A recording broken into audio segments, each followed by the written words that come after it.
Alright, everyone. Hello, my name is Russell. This is the Fallout from Dishonor podcast. Just wanted to welcome everyone and I guess sort of apologize. So normally I would be recording and getting ready to drop an ROH TV review. That's not going to happen. I still might do that in a couple days. I haven't actually been able to catch the most recent episode. Normally I would have watched on Saturdays, but last night, punk rock band I play in called the Bazooka Sharks, we were playing in downtown Salem at a place called Blast Off Vintage. So that's what I was doing last night. I'm very sore. My neck hurts, my arm hurts, but that's just what happens when you play that style of music.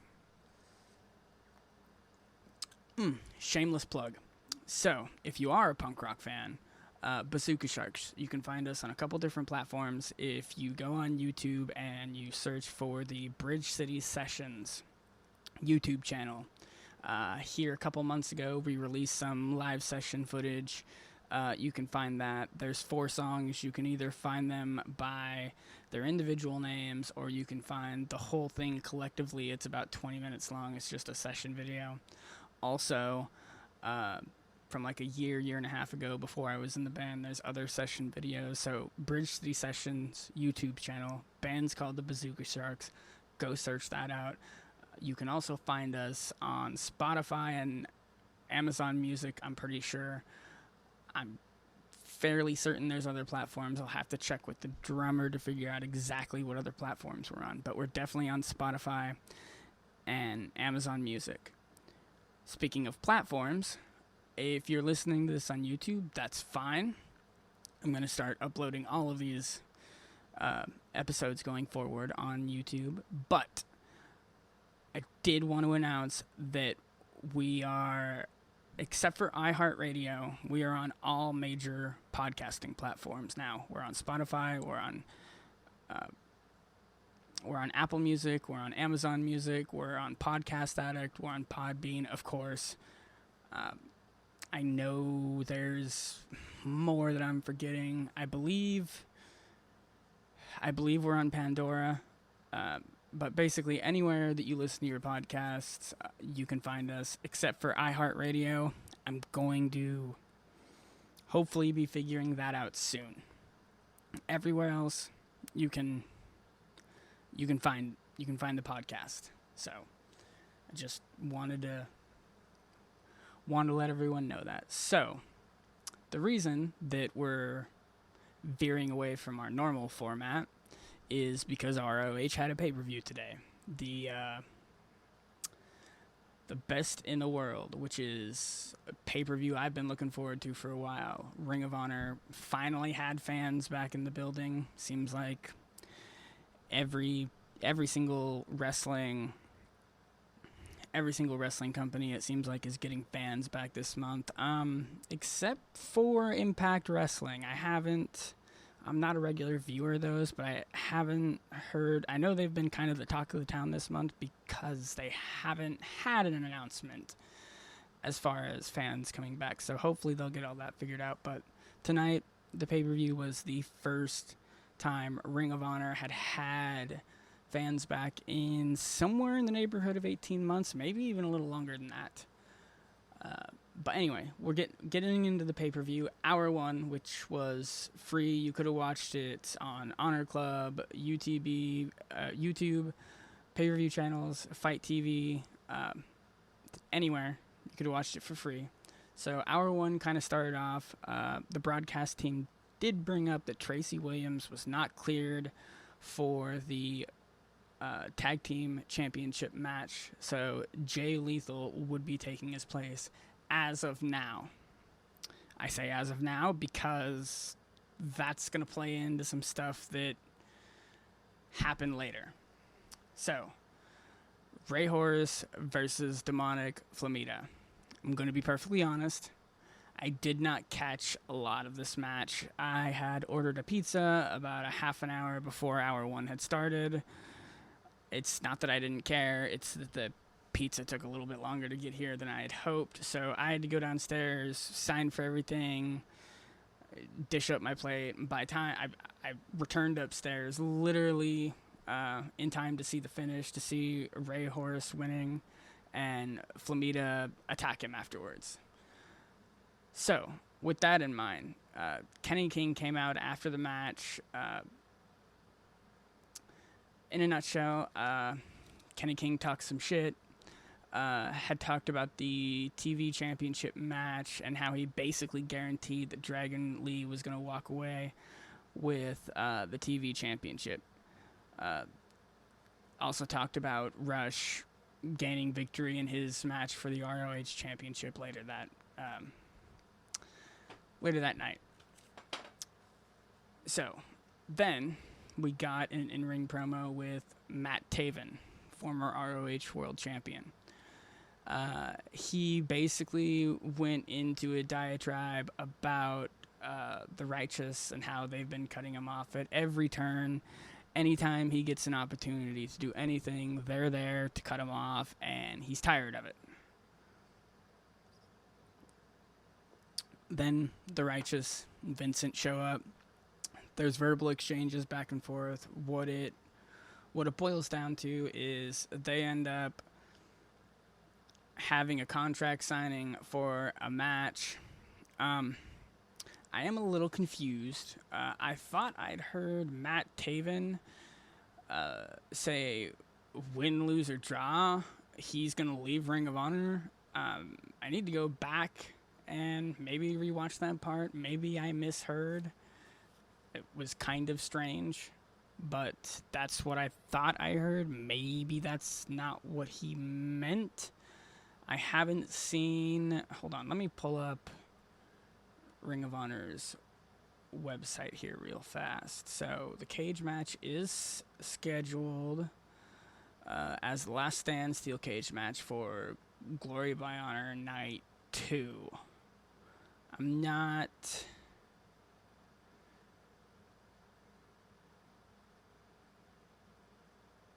maybe he just misspoke, or maybe I just misheard. The title match that Matt Taven has, because he's a former champion, that's on the line. I remember that. I remember Vincent pulling the contract out of the second contract. These contract signings, the contract signing thing is kind of getting old. You get it with all of them. So he pulled out a second contract. Basically, I guess what was in the contract saying that he was going to take Matt Taven's ROH Championship rematch should Vincent win. I'm not seeing anything about it being loser leaves town or anything like that. I don't know. Maybe I misheard. I'd swear I'd heard Matt Taven say that win, lose, or draw, he was leaving Ring of Honor. He either misspoke or I misheard, one or the other. For now, I guess we'll assume I misheard. So, up next, match that I was looking forward to, Danhausen and PCO versus the Bouncers. This, I thought, was a pretty cool match. Not a ton to talk about. I guess, see, I'm really bad with taking notes in the middle of matches, as I've talked about in the past. There was a moment where PCO flipped out and kind of started doing his nutty thing, and Danhausen, did his typical trying to slap him out of it. But in a nutshell, Danhausen and PCO got the victory, which is awesome. I haven't seen the tag team rankings, but the announcers did say that this should rank them. So let's take a look. Let's see if this changed the champions. Let's see if they're in the rankings. Okay, I don't...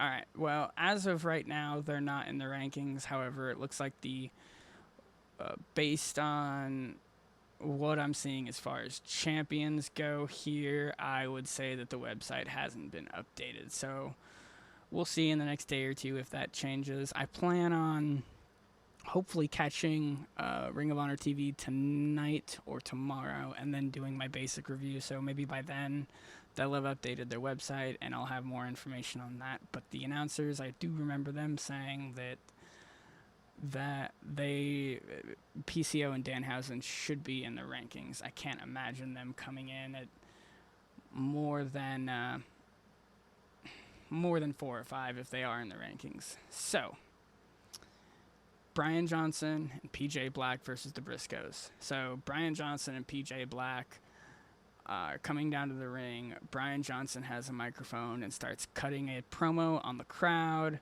trash talking them, and I remember this specifically because in the middle of the promo, the feed cut out.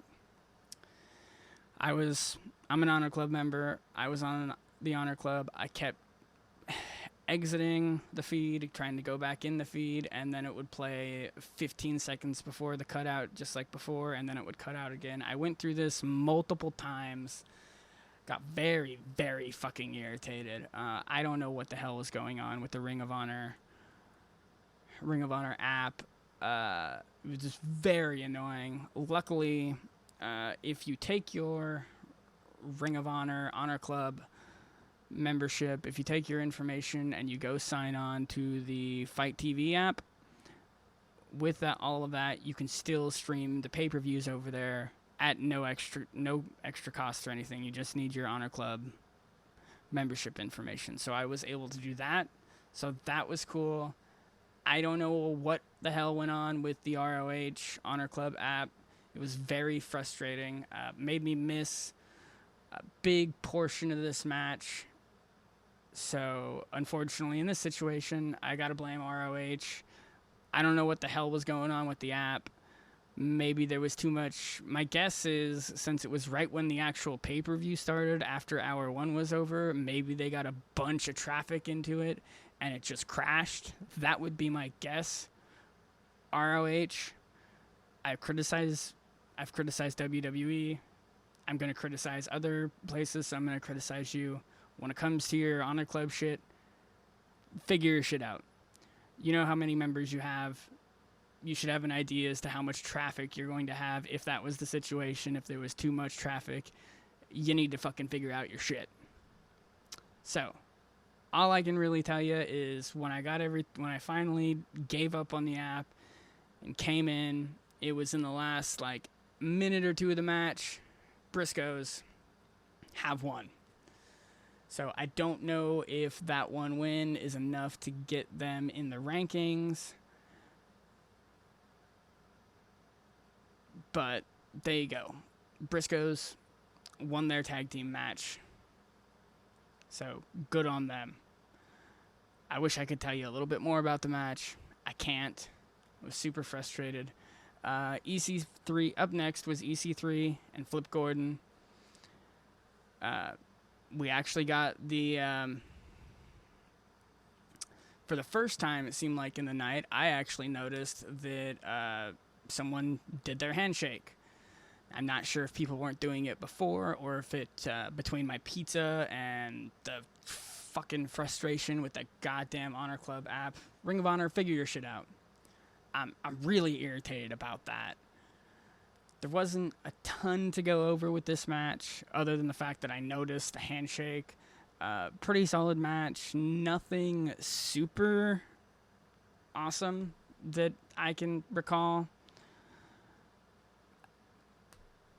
Is what it is. EC3 at the end of it made Flip Gordon tap out, so EC3 was your winner. The one highlight at the match, at the end of the match, is that Gordon refused the honor handshake at the end and slapped EC3 not once but twice, and then spit in his face. Surprised that EC3 didn't stomp the shit out of him after that, but it is what it is. So EC3, winner of their match. Next up, we had the ROH 6-man Tag Team Championship. So let me flip through my notes here. Here we go. So yeah, the 6-man Tag Team Championship. Shane Taylor Promotions, the champions, versus Dayton Castle, Olsum, and Dak Draper. This was a decent match. I've got to call some criticism to ROH about this for just a minute. The 6-man Tag Team Championship, I can't remember if I've brought this up before or not. I realize it's the 6-man Tag Team Championship. It seems like they end up having to throw together teams a lot for this particular situation. It is what it is, kind of. With a 6-man, you're only going to have, with a 6-man tag team match, the triple champs, the trios champions, the 3-man championship, whatever the hell you want to call them. Whatever the hell you want to call the titles. It's the only one, if you go on their website right now, it's the only one that doesn't have a ranking system. With all the other ones, you pull it up on the website. With every single other championship, you have a ranking system of 1 to 5, who's in line and who's moving up and who's moving down, with the exception, of course, of the women's championship, since it's vacant and there's no women's championship at this current moment. Obviously, that's going to change. But this is the only championship without a ranking system. I guess it's a little difficult to do, given that, you know, it's a 3-man teams, that have this. So I guess it is what it is. It's cool that it's something different. Not every organization has it, although it sounds like AEW might be having trios championships soon, so enjoyed the uniqueness for the time being as far as it being in ROH. It was a decent match. Again, not a lot to talk about in this match, in my opinion. Dalton Castle and almost, they basically both sort of kind of climbed the, Eli almost climbed up to hit a move to basically end the match, and Dayton Castle climbed up and basically started arguing with him, I guess, over who was going to win the match. Eli pushed Dalton off, which then the Shane Taylor Productions ended up getting the advantage and ended up getting the 3 count. So that's the way that ended up ending. So dissension in the ranks, basically, is what ended up giving the Shane Taylor Promotions, the win. So that's how that ended. So the last man standing match was up next. Josh Woods and Silas. Teacher versus student is basically the way this had been billed. Last man standing match.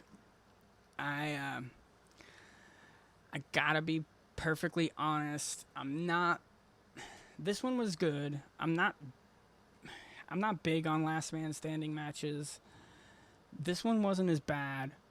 I'm used to the WWE's version of last man standing matches where someone will be an ass kicker for a little while and then basically just walk away and wait for the referee to start counting. Referee will get 5, 6, whatever, personal stand-up, get their ass kicked for a little while again.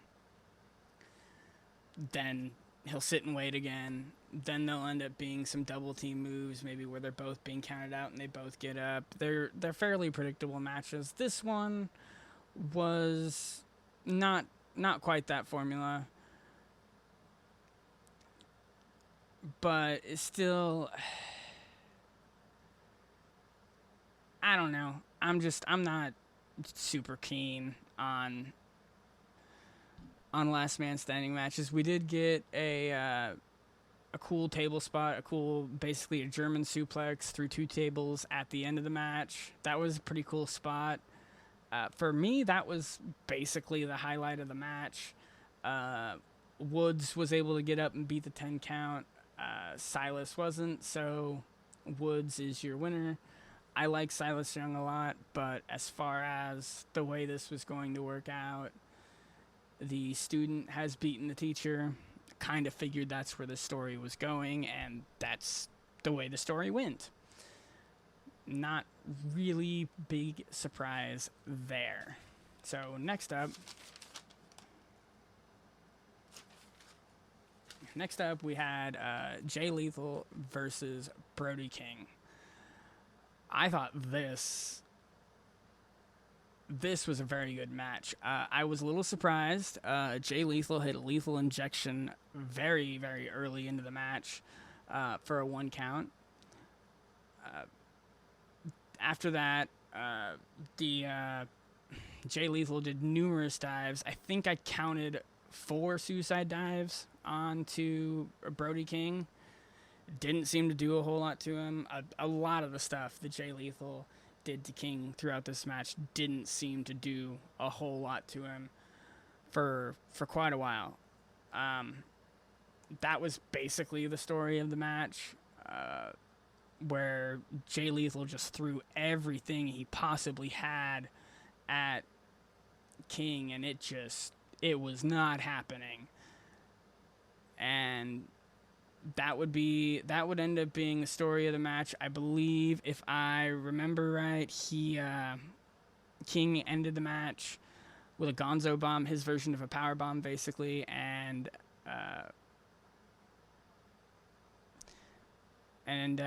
basically ended up pinning Lethal, and that was that. A little bit surprised. I think, if I remember right, I had predicted...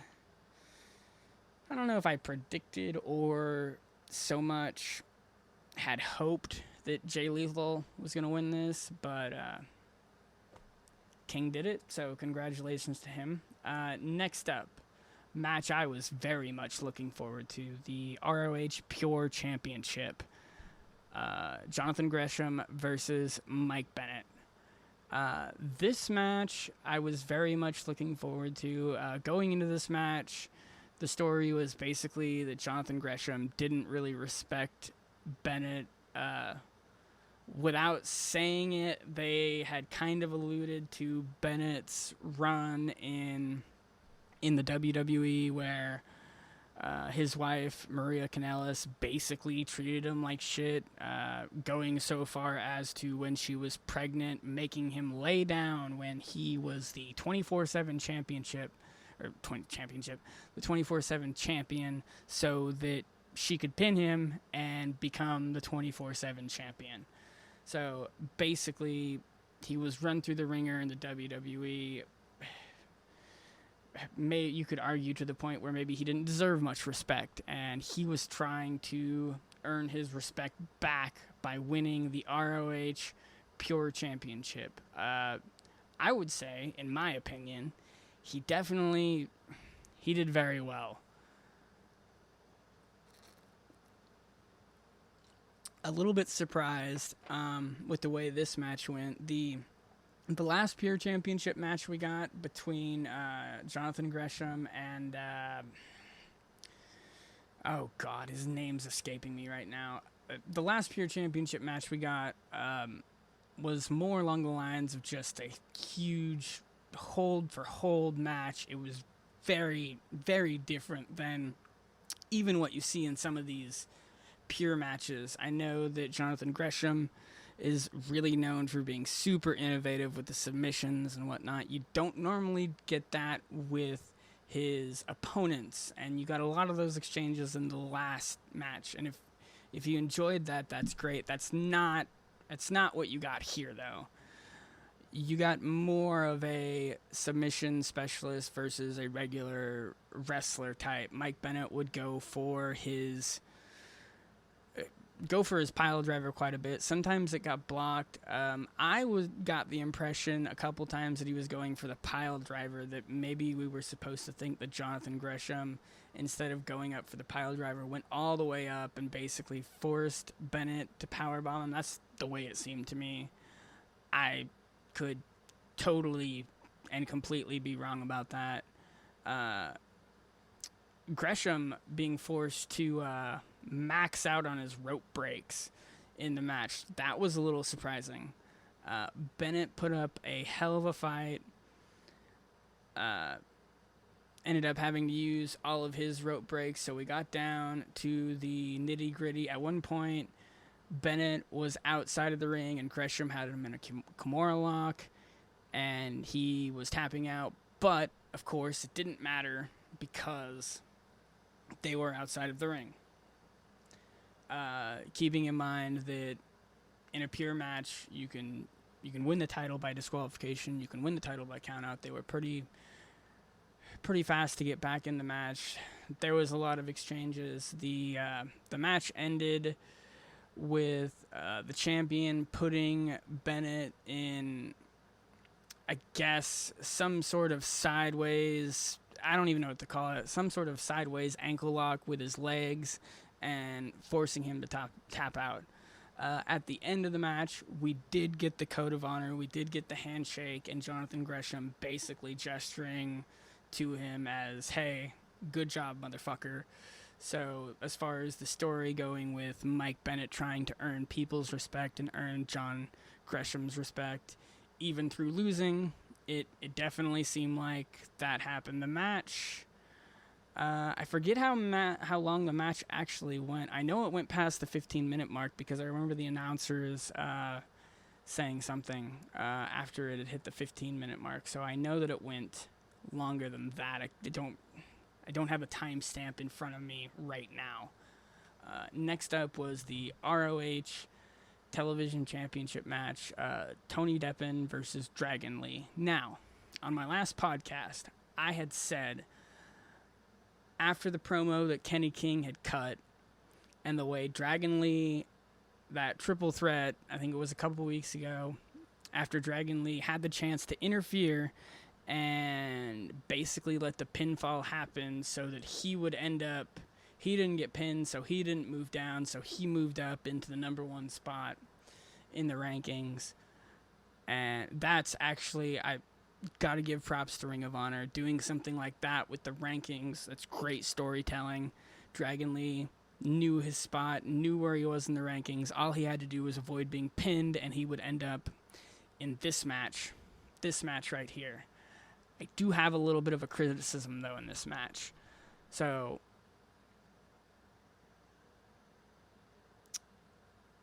basically, there was Tony Deppen was going to do kind of a suicide dive thing outside, but instead of doing a suicide dive, he does a flip over Dragon Lee and basically hits a Canadian Destroyer through the ropes onto the outside.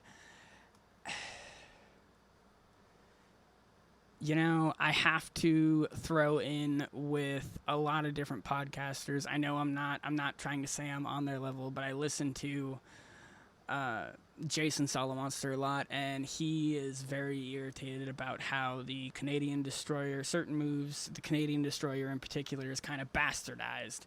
You hit the Canadian Destroyer, and in theory, it looks like it should fucking kill the guy. If a regular Canadian Destroyer was supposed to kill a guy, then this should have goddamn decapitated him. We got that. They'd end up giving up within a few seconds, and the match is back on and rolling. That kind of irritated me and took me out of the match a lot. I did end up getting back into the match. I thought we got a very good match overall. Just as I had predicted, at the end of the match, Dragon Lee hit a running knee with his knee pad down, or his version of a running knee, incineration, I think he calls it. And we got a new television champion, Dragon Lee. So I guess congratulations to him. I don't know if a lot of people would feel that way.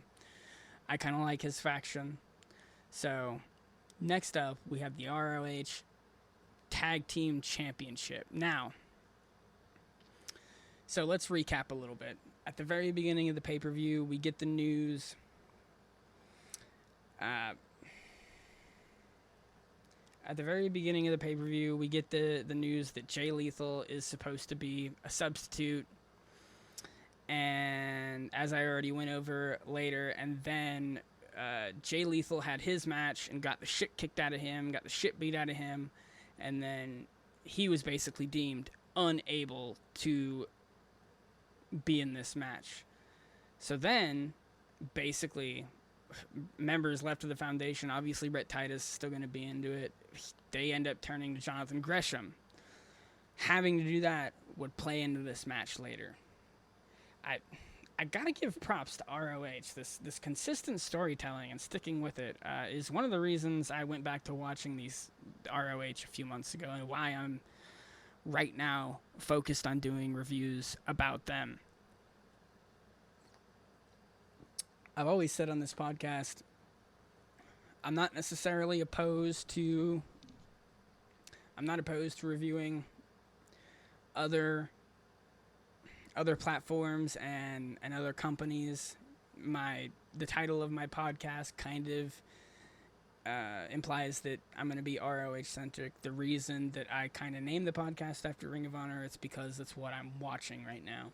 It doesn't mean in the future that I am not going to talk about other wrestling and other wrestling news, which there is some things I actually want to get into, which I'm going to get into in the regular podcast I hopefully record here in a day or two. The one I'd normally be recording today if it weren't for this pay-per-view. But, so, back to the ROH Tag Team Championship match. So, again, Rhett Titus and Jonathan Gresham versus Violence Unlimited, Chris Dickinson, and Homicide. A little bit more to get into as far as what stood out here. Obviously, coming to the ring, Jonathan Gresham looked absolutely exhausted to me. There would be a couple standout things in this. Again, I apologize. I jot down some notes when I'm watching these matches. I suppose I could go online and look up a recap and sit here and spit at you guys about what exactly happened. In theory, I would think that you have probably already seen this and are just maybe looking for a difference of opinion from maybe your own if you're watching this. And if you're not watching this, listening, then maybe you're just wanting a quick recap of who won and who didn't. So if you're wanting a super in-depth thing, I guess I'm not the guy to be listening. Maybe I'll change that in the future, but sitting there and taking too many notes just kind of takes me out of shit, as I've mentioned in the past. There was Homicide at one point, along with this match basically being no disqualification, would try to introduce a fork into it. That was interesting. I like hardcore shit. That's, as Jim Cornette would say, that's a little bit too mud show for me, but it was interesting. Jonathan Gresham would end up taking the pinfall at the end of this, which would play into the fact that Rhett Titus basically had to recruit a guy that had already been through the ringer. He, retained his title, and I think it was actually the match before this, if I'm not mistaken. But if it wasn't the match before this, it was the match right before that. But Homicide and Chris Dickinson of the Foundation would be crowned your new tag team champion. So really interested to see where that goes. Now, before we get into our next match, what we did have is Maria Kanellis would come out and start talking about the Ring of Honor women's tournament. The bracket would end up showing up on the Tron, and Von Starr's name was still up there. I have talked about in my last couple episodes about how she was banished from the tournament for interfering in I believe the Matt Taven Dutch match. Maria Kanellis would bring that up, and then basically we got the reveal that Chelsea Green, former WWE superstar, women's superstar, whatever the hell they call them over there, she would be introduced, and she's still got... So I had read, obviously this was confirmed, I had read, God, seems like it was 3 or 4 weeks ago that she suffered an injury to her arm while training, or maybe rehabbing, I forget which. Whatever the situation was, I don't know if it's a new injury or if it's her old... She broke her arm or whatever, so it may be a re-injury of that. Whatever the situation is, I believe it happened in the middle of her 90-day non-compete with WWE, and so I guess from what I read, they're footing the bill with the medical expenses, or they're at least covering rehab. I don't know all the particulars. Obviously, I don't know Chelsea Green personally. I haven't interviewed her, so even, if we're being fair, even what you read on the internet, unless she goes on a podcast and confirms all of that, you never know for sure. Reading on the internet a lot of times is not a lot different than watching your local news. You can only believe so much, but we do know Chelsea Green is in Ring of Honor. She made it sound like she's probably going to be healed up and medically cleared in the next month or so. So this tournament will get underway, and then at some point before all the first rounds are over, we'll get to see her in action at least the one time. With her being brought in like this, I don't know if she's going to end up being the winner. But I would imagine with as big a deal as they are making, unless they end up having to pull her, which hopefully they don't, unless they end up having to pull her because healing from her injury takes longer than they think it's going to. I don't know if she's going to win, but I do see her going fairly far in this tournament. The one exception to all of this is obviously Angelina Love gets what they're calling a first round bye. I get why they're calling that, because technically at the beginning of the quote unquote tournament,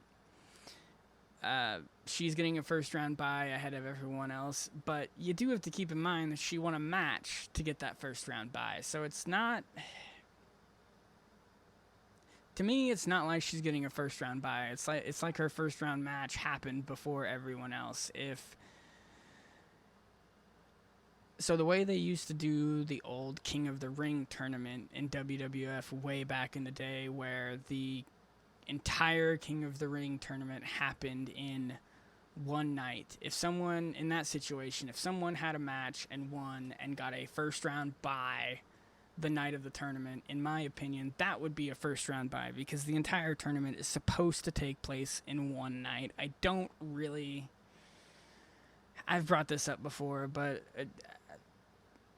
her beating Quinn McKay and advancing in quotation marks, getting her first round bye, I don't see it as the same thing. But that's my opinion. You guys can, like I said, this is going to end up being up on YouTube, and it's going to be on Apple Podcasts. You can blast me in the comments section on YouTube and in the reviews on Apple Podcasts if you so choose. Or I believe there is a comments section on Podbean too, so feel free to verbally chastise me. But that's the way the women's tournament is going so far. So, moving on from that, we get to the ROH World Championship match, Rush versus Bandito. Now, a precedent hadn't really been set, and what I mean by that is by a precedent being set with championships, sometimes leading up to a world championship match, or any championship match really, maybe all of the championships have changed hands, maybe all of the championships have not changed hands. We didn't really get that here. By my last count, we had one successful defending of championships, and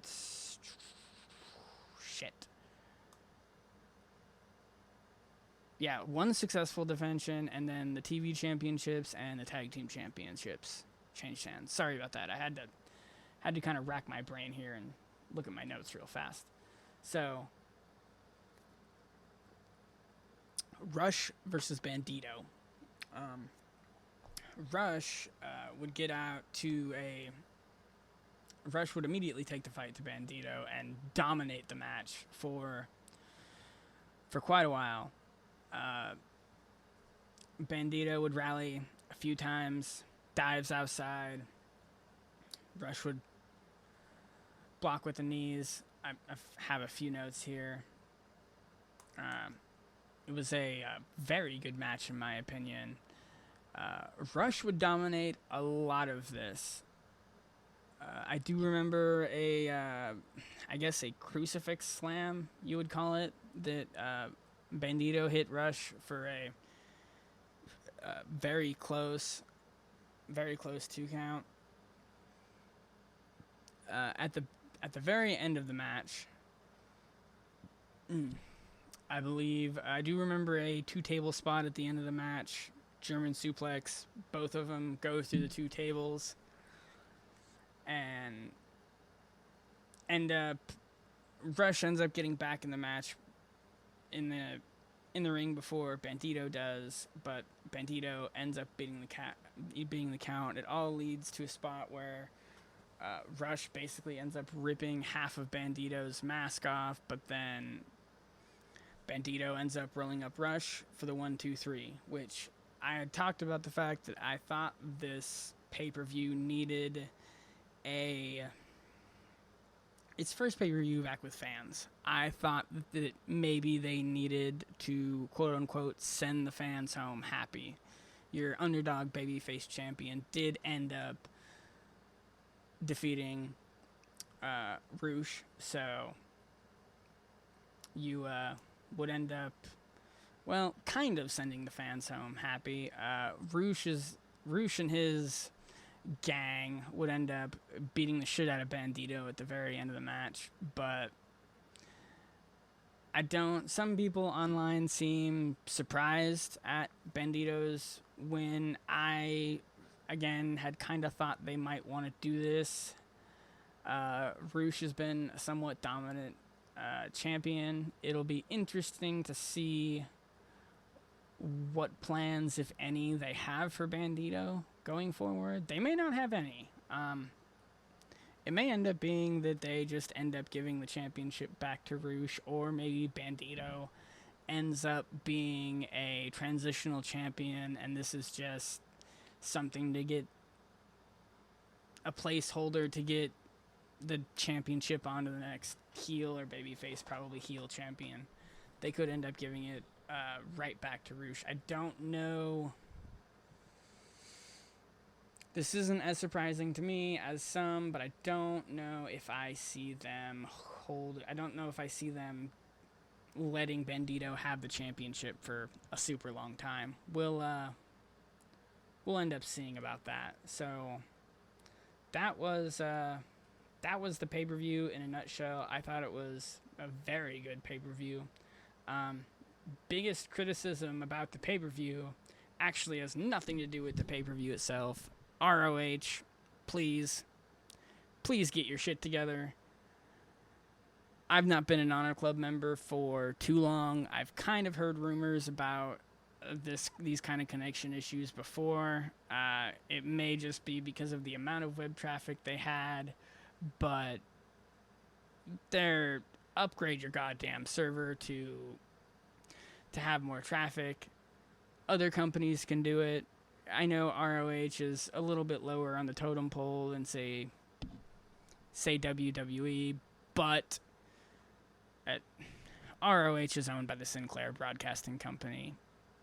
They can figure out a way to get their app stable enough to hold steady if there's too much web traffic, if that is indeed what happened. I can only assume that's what happened, since as soon as I went over to the Fight app, that everything on my TV seemed to stream just fine. When the app crashed on my TV, I actually tried to go on my phone too, and I couldn't get it to work there either. So I know it wasn't just limited to my phone. Maybe if I'd been streaming it on my laptop, things could have been different. I don't know. If you're listening to this and you were an Honor Club member, if you're streaming it on your phone or on your TV or your laptop, thoughts down in the comments in YouTube about what was your streaming experience. Did you end up, maybe you only watched the first hour and then you weren't able to watch anything at all because you didn't know if you typed your information into the Fight app that you could stream the TV, or stream the pay-per-view. If you didn't, now you know. So keep that in mind in the future.